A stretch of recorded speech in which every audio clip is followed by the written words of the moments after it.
Hello friends, Jeff here and welcome to my corner. For many years now I always wanted to build something extraordinary, something huge, something that would blow everybody out of the water, a pièce de résistance, a masterpiece, but for some strange reason it never came to fruition. Now there were some futile attempts over the years, like for one time I wanted to build a 1/16 scale Tamiya Tiger, and I wanted to put that in front of a torn off Stormavik wing. I got the idea out of a book. There was a picture in a book I read many years ago of several SS soldiers standing in front of a battle damaged piece of a wing, and they used it as a road sign. So I thought this would be actually the perfect setting for my Tiger. So I started building the Stormavik wing in 1/16 scale, and actually it turned out pretty good. I tried to capture the battle damage, the metal fatigue, the rivets, the paneling, but by the time I was finished with it and it was time to tackle the Tiger, I really got burned out on the idea. So put everything in the box and shoved it under the table. Then a couple of years later, I had the luminous idea of building the USS Arizona in 1/200 scale from Trumpeter. But again, I wanted to put it in a setting right before the Japanese attacked Pearl Harbor. But since I'm not a shipbuilder and really wasn't motivated to do it, that idea became very quickly a pipe dream. So again, everything back in the box and under the table. Now there was always one diorama that always stuck in my mind, that lingered in my head for years to come. My all-time favorite airplane of World War II is the B-17 Flying Fortress. I don't know why, but that airplane does it for me. I mean, it has a lot of history. It looks like a real airplane, and it's very interesting. A lot of, like I said, a lot of history that comes with it. Now, I built my share over the years, especially in my younger years, but it never amounted to anything.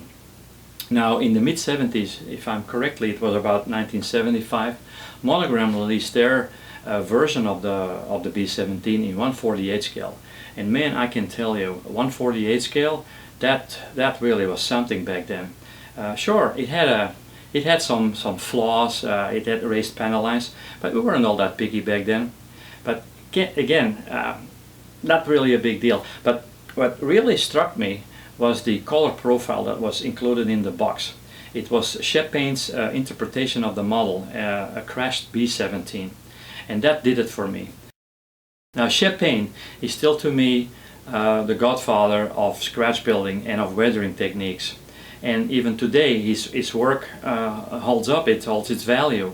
Now, sadly enough, Shep passed away a couple of years ago, but I had the honor to meet him several years ago, and that was one of the highlights in my career.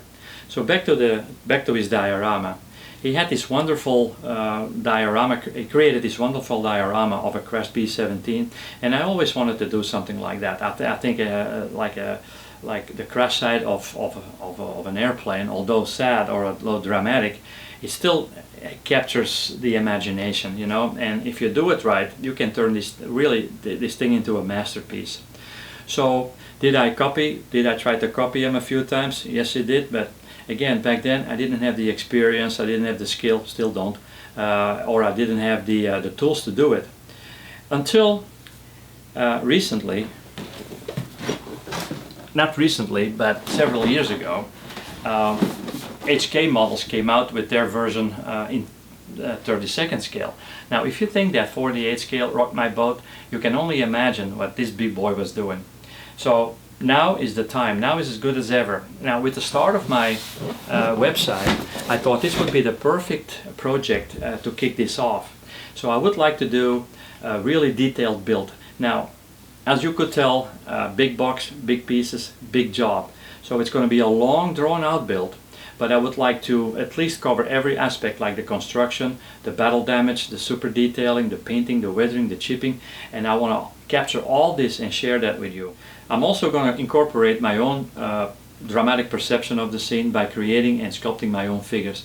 I've been thinking with some figures a couple of months ago, but I'll get back to the subject once we hit the topic of sculpting and painting figures. But for now, I'm going to try to commit to at least one chapter a week about the B-17. In the meantime, I will do some other stuff. I'm going to start off with an armor build. Don't know what the subject is going to be, but that's on the books. Another thing is I'm going to do some product reviews, inbox reviews, how-to videos. But like I said, at least I'm going to start at least one video a week, starting with the research material, reference material, looking at available accessories to do my build. But for now, that's about it. I'm really excited to do this and share this with you, but I think I'm going to leave it at this. I don't want to waste more of your time with my rambling. So be safe out there, take care of yourself, and I'll see you guys on the road. Jeff V here, signing off.